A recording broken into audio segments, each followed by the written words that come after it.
In 2010, the City Council lost its funding from the government for its schools programme, so the Mayor decided that we would build our own schools with our own resources and put a funding package together for 12 new schools over a 4-year period. Notre Dame was the first school that we built, and we appointed Willmott and Sheppard Robson through the SCAPE framework.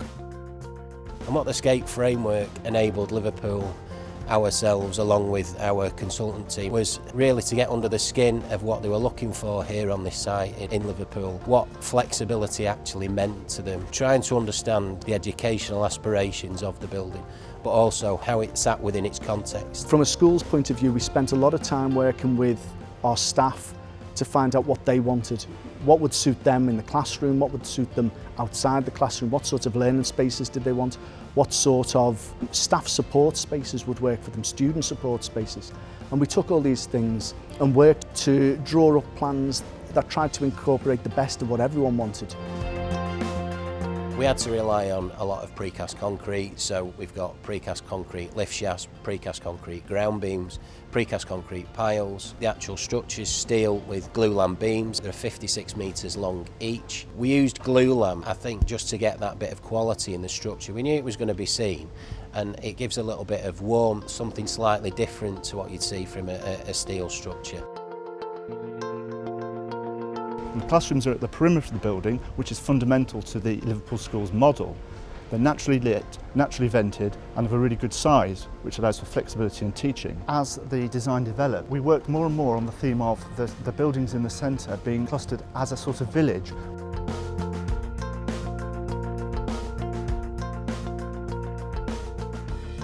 We've got a collection of different spaces, performance spaces, a box which is called the drama box, which has their dance and drama teaching spaces as well as the performance spaces, with a village square, with the chapel, which for the school is very central and actually is the one place where we have reused some of the fabric of their 19th century building. The dining rooms and all these sort of spaces then actually relate as parts of, if you like, streets and squares within the village of buildings.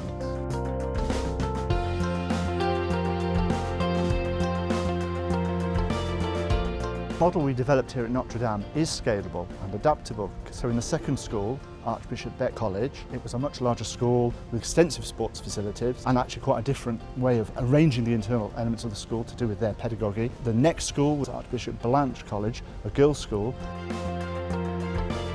The external structure and the way that the mechanics of the building being put together are the same. The actual internal feel, teaching environment, the architectural feel of the space, very, very different, and I think that adds to the fact and reinforces the fact that this model is scalable. Notre Dame Catholic College was delivered in 56 weeks, and 56 weeks for a 950 place high school is very, very, very quick. It's given the students a real sense of pride, a sense that people care about them. The Lord Mayor found the money to invest in the school, and that has made a real difference to students feeling valued and a sense that this community is worth investing in. When you start looking at the real success of the scheme, financially, that was it for me in terms of we delivered a high school for £1,500 a square metre. At the end of the day, what's adding value to pupils? It's the internal environment that you're creating, something that's nice, open, airy, promotes good behaviour, enables passive supervision, and I think that's a real strong selling point for this particular type of scheme.